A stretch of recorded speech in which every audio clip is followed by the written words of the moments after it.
Hey everybody, this is Dylan. Many of you that already know me know that I like to cook huge batches of whole starches, whole carbs like rice, beans, lentils, potatoes, quinoa, millet, and just cover them with some kind of sauce. It's the simplest way to eat during the week. I get most of my calories that way.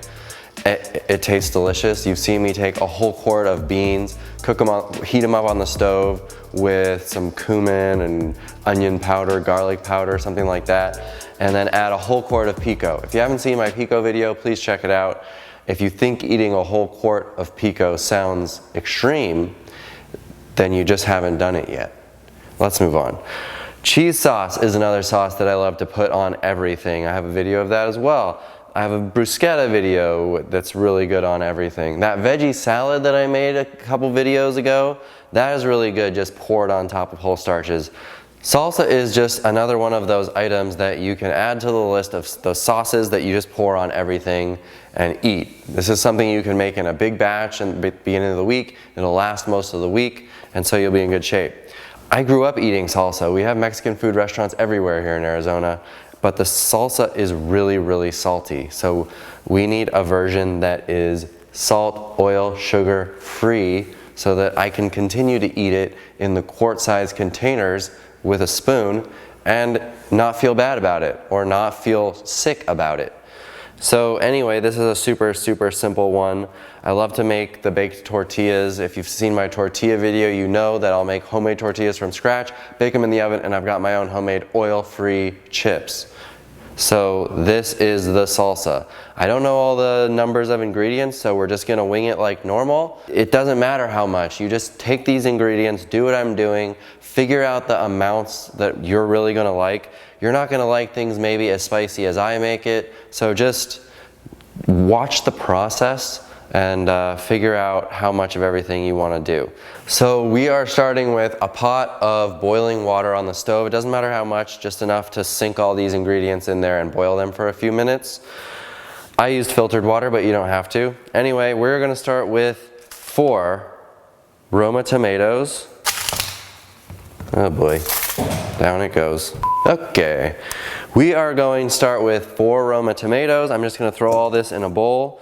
Then we've got, these are tomatillos. They look just like green tomatoes, except that when you buy them, they've got this husk on it. And so you just peel back the husk. Usually it comes off really easy. This one's a little stickier than normal. And then just give that a rinse. It's a little bit sticky, waxy kinda, just naturally. Go ahead and give it a nice scrub in the sink and you're ready to go. So let's use I'm gonna use at least, I use more tomatillos than I do the Romas. So I've got 8, some of them are pretty small, some of them were bigger, but 8 tomatillos that I'll use. I'm gonna take this onion and just kind of quarter it. This is just a red onion. That's gonna go in, 1 red onion. I'm gonna take a handful of garlic cloves. Those are just fresh peeled garlic. Take a few more, whatever. Let's do these 3 jalapenos. So I just take the jalapeno, I cut the top off, half it, and then I'll use a paring knife and I'll just cut this core out. If you're not used to working with jalapenos with your bare hands, be careful because it can burn. I'm sort of immune at this point, so I don't really have to be that careful. So that's it. And we're gonna put them in just like that.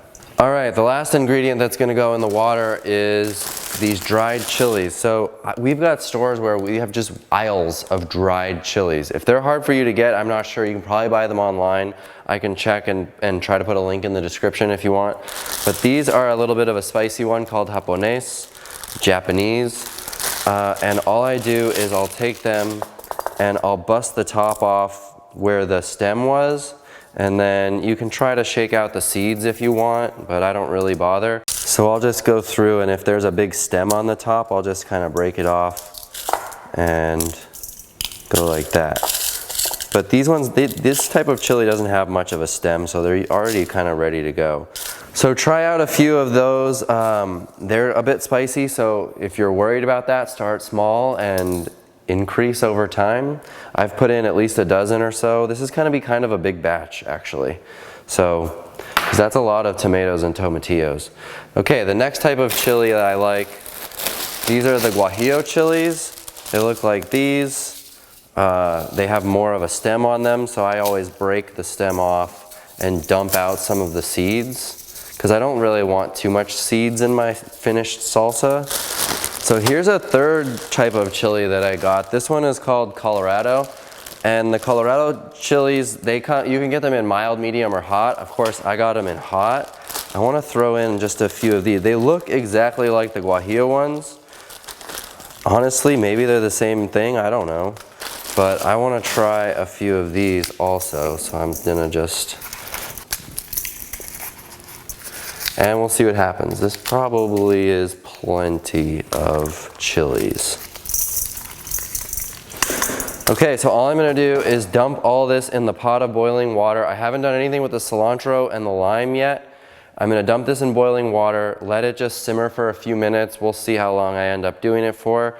And then it's gonna go into the blender. And also, if you're feeling lazy, you can always use the minced garlic instead of having to go through and peel all of this garlic. But I like boiling the garlic with everything. It gives it, I think it brings out a little extra flavor. Who knows? But you can use this and just throw this into the blender. Obviously, you wouldn't take the minced garlic and put it in the pot. All right, our water's boiling. Keep it on high and just carefully add all of these items to the pot.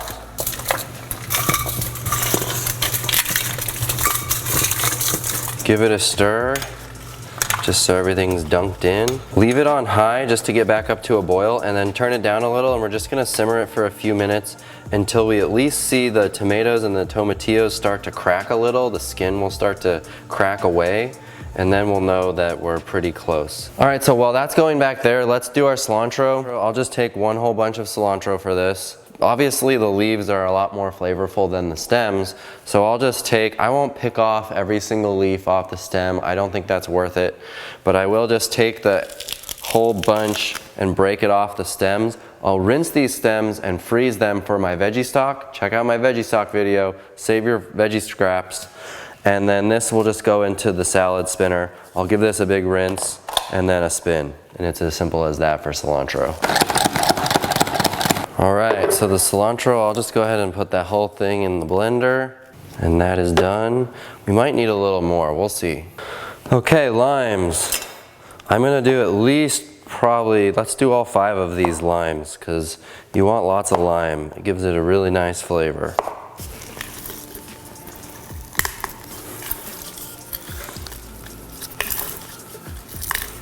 Okay, our tomato skins are clearly cracked open real good. Tomatillos, not so much. I want the tomatillos to get a little bit tender, because you're gonna get a lot more flavor out of them once they're tender. So I'm just kind of pushing on them a little to see how tender they are.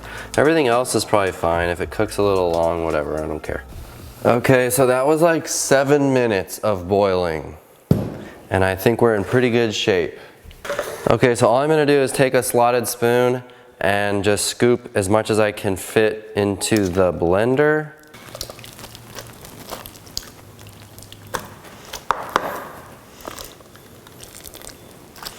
Sometimes it's hard to strain everything out, and I don't want to waste this water yet. I'm going to explain why. So I'm using like one of these little fine mesh strainers to get out some of those cloves of garlic and all that good stuff that's sitting at the bottom.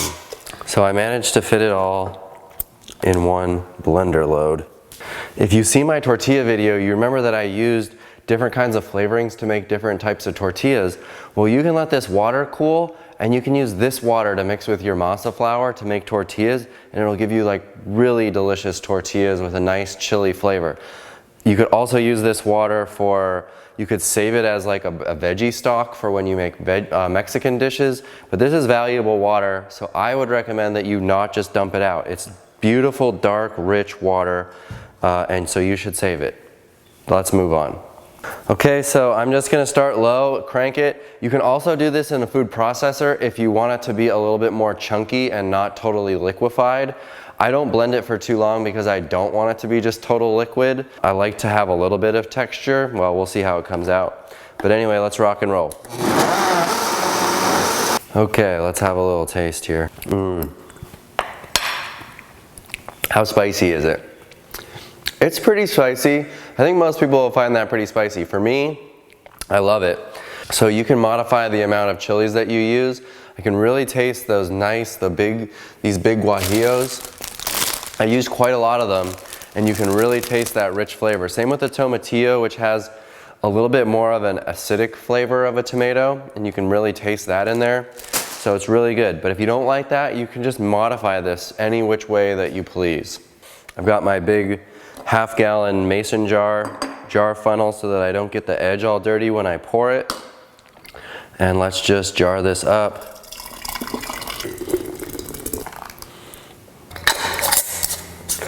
All right, it is that simple. That is enough salsa for several days to be putting on whatever you want. You could probably freeze it too. I haven't frozen it before, but you could easily freeze it in. Don't be careful in the mason jars though. If you freeze it, you might want to freeze it in a different container because the mason jars can crack when everything expands. But it should thaw really nicely, and you can just serve it cold like you would any kind of salsa. I hope you found the video helpful. Please do like the video if you enjoyed it so that I know to keep making these kinds of videos. Subscribe to the channel. Join us in the Well Your World Facebook group where we talk about all kinds of healthy eating, lifestyle, sustainability, support, you name it. So join us, and I'll see you on the next video. Thanks for watching. Bye.